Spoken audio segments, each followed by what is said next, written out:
Yo, what is up, guys? MrMelch here, bringing another brand new video here today. Hope you guys are having a good day so far. We finally got some official gameplay footage of the Season 1 update that is coming to both Black Ops Cold War and Warzone next week on December 16th. Now, in this new gameplay trailer that was shown during the Game Awards, it essentially confirmed every piece of information that we had previously known about the Season 1 update that's coming to Warzone and Black Ops Cold War. But in this video, going to mainly just cover, though, the Warzone stuff and the Warzone changes that are going to be coming to Verdansk and Rebirth Island next week, so let's jump straight into that. You may have heard me say changes to Verdansk and Rebirth Island. Yes, that's right. Verdansk is not going anywhere. It's not going away. You'll still be able to play both Rebirth Island and Verdansk in their both respective playlists. So gonna jump into some details about Rebirth Island here first. Now, it's gonna be a much smaller map. It's nowhere near the size of a normal Verdansk Battle Royale type map. Activision did compare it to a mini BR type size of map, so there'll probably be around 75 players that will drop down. Now, you'll be able to just play the normal Battle Royale mode on this map. It'll obviously be much smaller, much faster paced than the normal Verdansk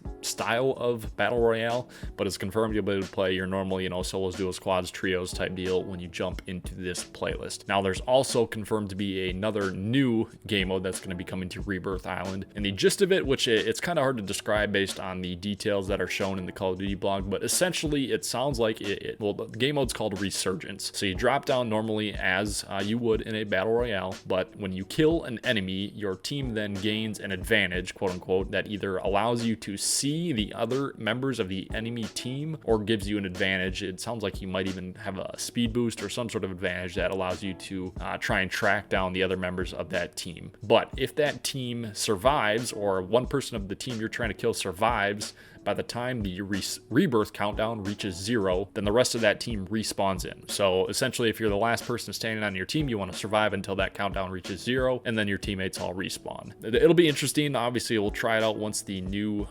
update comes next week, but those are kind of the main things on Rebirth Island. Now, in terms of how this map will play compared to the Black Ops 4, Blackout Alcatraz map, obviously, clearly, it looks very similar, and I'm probably certain that there's structural elements that are essentially the exact same. But this is not Alcatraz, this is Rebirth Island. Now, in the description presented by Call of Duty during their blog, it says part prison, part chemical bioweapons manufacturing and testing facility. The entire island has dozens of locations to explore, including laboratories, barracks, decontamination areas, and a hilltop prison. So it's clearly going to be able to be explored, and you'll probably have to look into every nook and cranny to be able to tell the differences, but I'm sure there are going to be some certain differences between the maps. Now, in the trailer, it also shows a nuke and a new gulag. Now, those are both confirmed in terms of the new gulag. Obviously, there's been this rumored nuke event that's going to come with Warzone for a long time, and I'm probably certain this may be what plays into the transition between Rebirth Island and the new Warzone map, which is probably going to come in March, would be my guess. That's when we'll probably get our new Verdansk style and size of new Battle Royale map. But we'll have to see how this all plays out in terms of if we're going to get a live event eventually on Rebirth Island or what happens. But there's probably going to be a lot of hidden tunnels, hidden buildings, Easter eggs on this map. I'm sure they are going to be everywhere, so I'm sure a lot of people are going to scour for those as soon as the update comes next week. Now, we do know, though, that we are getting 2 new gulags, one for Verdansk and one for Rebirth Island. Now, Rebirth Island is getting what appears to be a interrogation chamber that is now transferred into the new gulag. Sounds like it's going to be the same type of gulag as normally in Verdansk. And now the Verdansk gulag is going to be changed into the center portion of the map on Nuketown. You can see it in the screenshot here and kind of tell the background here that has a Nuketown vibe to it. Well, it is. It's confirmed that through the Call of Duty blog, and is going to be a center portion just along the bus and the trailer for the new Verdansk gulag. So, fresh take on the gulag. We'll see how that, with the Nuketown vibes and how that all ties into the Rebirth Island or Warzone.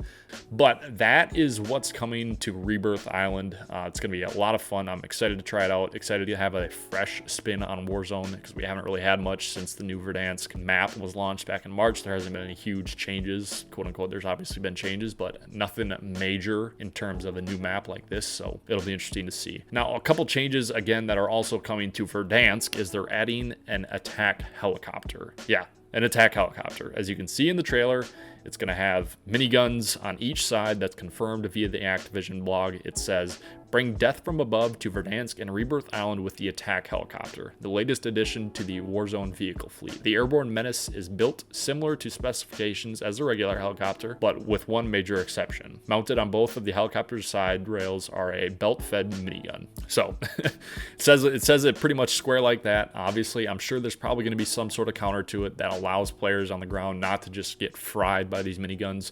So I'm sure they're going to be maybe quote-unquote easy to shoot down, but it does mention in the blog as well that they are going to be very loud, so you'll definitely know when they're coming and be able to somewhat avoid them and have the opportunity to run away for a short period of time at least. Now, the last major thing to touch on is the Black Ops Cold War integration into Warzone moving forward.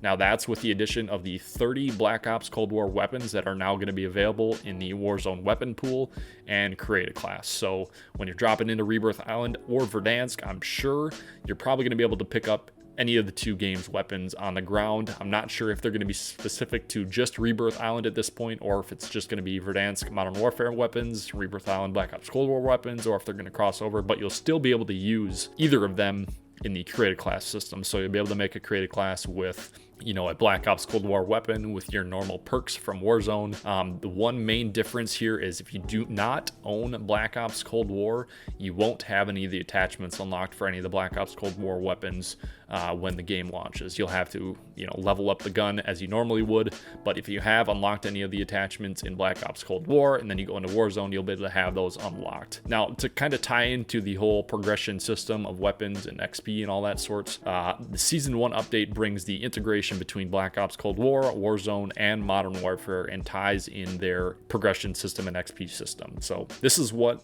the Call of Duty blog says about this specific topic. At the launch of Season 1 in December, the path to gaining XP and leveling up will be shared across all three Call of Duty titles: Black Ops Cold War, Modern Warfare, and Warzone. This progression system is both familiar and innovative, allowing you to level up in all three titles no matter which game you play. So essentially now, when Season 1 drops, your level in all three games will be synchronized. So when you're playing Black Ops Cold War, you'll also be, you know, gaining XP towards your Warzone rank, and when you're playing Modern Warfare, you'll be also gaining XP towards your Warzone rank. So whatever game you play, you'll be sharing the same battle pass and same level across all three titles. Now, for me to explain exactly how that'll work will probably be near impossible, so you're probably just going to have to jump in and try it out for yourself and kind of get a feel for how everything works. But it's kind of cool how they're tying in all these different Call of Duty games. We thought for the longest time these different developers or different studios hated each other and is going to direct competition against each other, but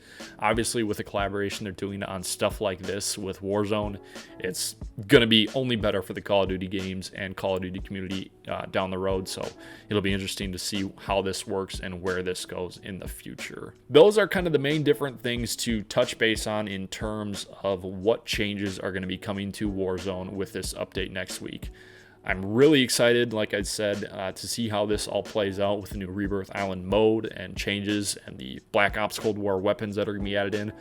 The one thing I'm really concerned about is the balance of the new weapons, and if it's going to take them a bit for them to, you know, nerf and buff certain weapons so they're not super OP or anything like that. Obviously, when you're adding in 30 new weapons, I'm sure there's going to be one that definitely needs a patch ASAP, but there's probably going to be guns that suck that are going to need something down the road.